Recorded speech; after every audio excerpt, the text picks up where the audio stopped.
Today in this 2017 Volkswagen Golf, we'll be having a look at and showing you how to install the EcoHitch Hidden Class 2 Trailer Hitch Receiver, part number 306-X7310. Here's what our hitch looks like installed.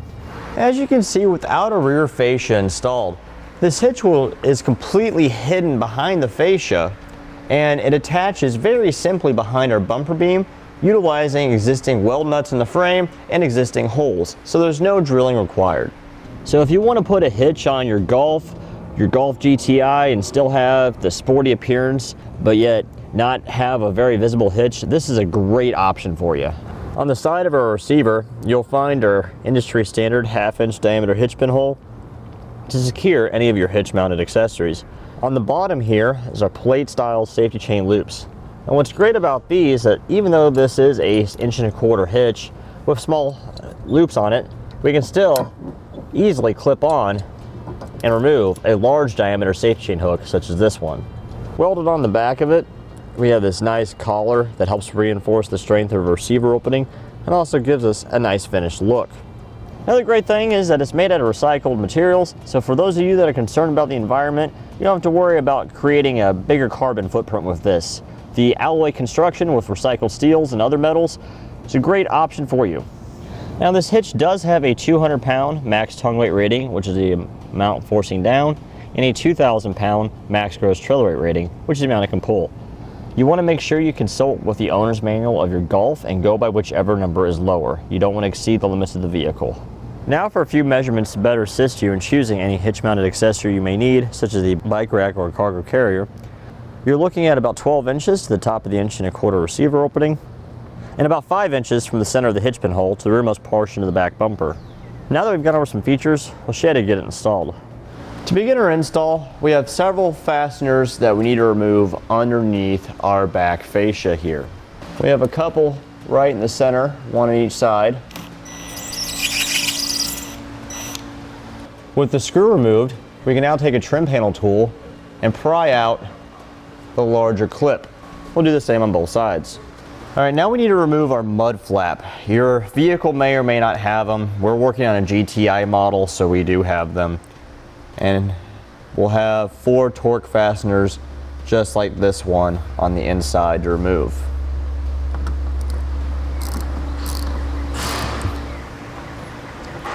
Okay, with the last screw removed, we can take our mud flap, pull it away from the vehicle, and set it aside. Now, where our fender liner and our fascia meet, close to where the fascia meets the actual fender, we'll have another torque fastener to remove. It is a little challenging to get to. Now we've peeled our fender liner back. Where our fascia meets the fender, there's a screw, and it comes from the back side and goes into the fender. This one's really challenging to get to. And here's the screw once we get it out. Now we'll open our rear hatch. Okay, behind our taillight, we have a cover right here. We're gonna pry this out. We have our hardware here, which holds our taillight in place. It's just a wing nut with a spring on it. We'll twist that. Now we'll grab our taillight assembly and slide it towards the back of the vehicle. And we find a wiring connector here. We'll slide this red tab back, press on the black tab, pull to separate, that can go back inside. We'll do the same on the other side. Now with the next set of hands, we'll grab our fascia at the corner and pull it away from our fender. Once we reach where our taillights were, there's tabs we may have to press down on in order to release it. Use a flathead screwdriver as you pull back. Once we have those released, we'll pull back away from the vehicle. We may have wiring harness attached to our fascia. So here's the wiring harness. We'll just pull it away from the fascia and it'll work its way around the vehicle. So keep pulling away from the fascia. Okay, we have a wiring harness on our fascia. We need to disconnect it from this plug right here. In order to disconnect this connector, we'll take a flathead screwdriver and we'll stick it in between these two tabs and we'll twist it and pull towards us. With our wiring disconnected, we can now set our fascia aside where it won't get damaged. Now we can take our foam support here, lift it off, and we'll throw it away because we don't need it anymore. If your vehicle is equipped with the rear park assist, we'll need to remove this 10mm nut here that holds the bracket on for the park assist. We'll have this on both sides of the vehicle. On the passenger side of our vehicle, we'll have 4 bolts like this that are 13mm that holds the bumper beam in place. We'll remove these. On the driver's side, we'll only have 3.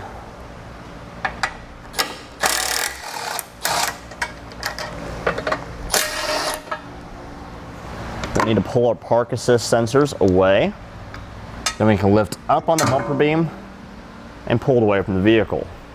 Now if we look up at the bottom of our frame rail where our bumper beam bolted to, we'll have a large hole.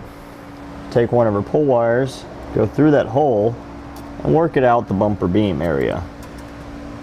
Now we'll take one of our plates, stick it on the pull wire, place it inside, and we'll thread on our carriage bolt.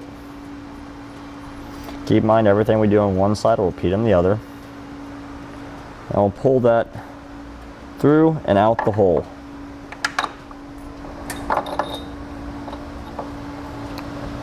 And we can move our pull wire.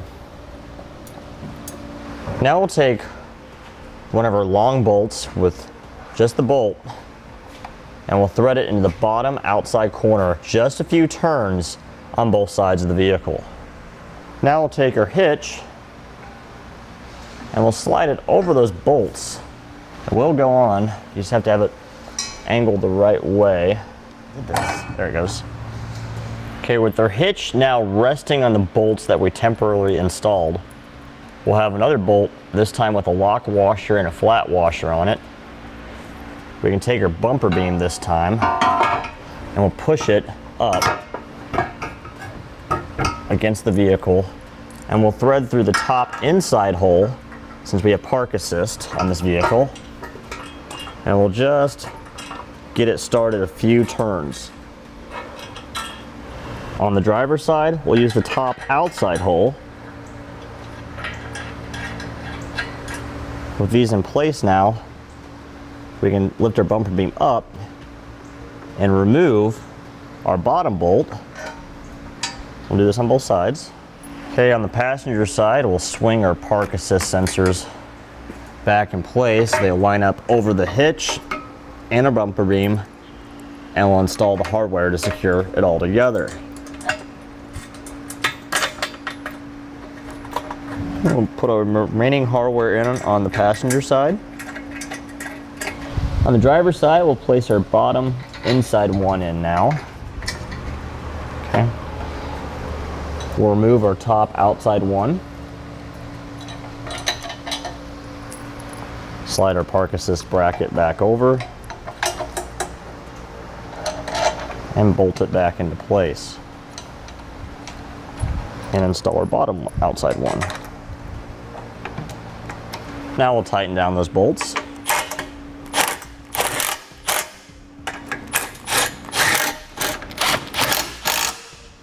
Now we'll take our hitch support bracket, go over our carriage bolt that we installed in the frame, place a flat washer over it, a lock washer, and we'll loosely thread on a nut. Now we'll take one of our 3/8 bolt, a washer, we'll go through the bracket and then through the hole in the side of the hitch, and we'll thread on a flange nut to the bolt on the other side. Now we'll tighten the 1/2" diameter carriage bolt first.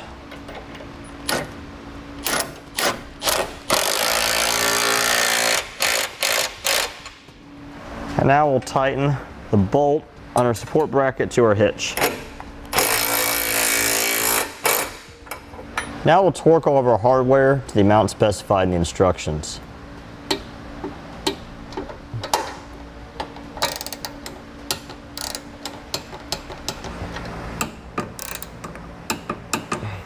We'll make sure we reinstall the 10mm nut for our park assist sensors. Now we went ahead and marked out on our fascia the area that we need to trim out to fit around our hitch. We can use a sharp utility knife for this, or a rotary tool, which is what I'm going to use.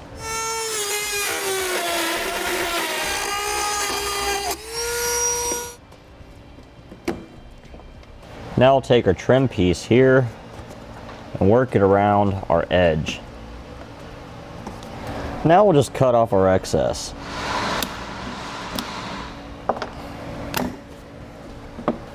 Now we can reinstall our fascia, making sure we plug back in any wiring that we have. Now we'll reinstall our taillight assemblies.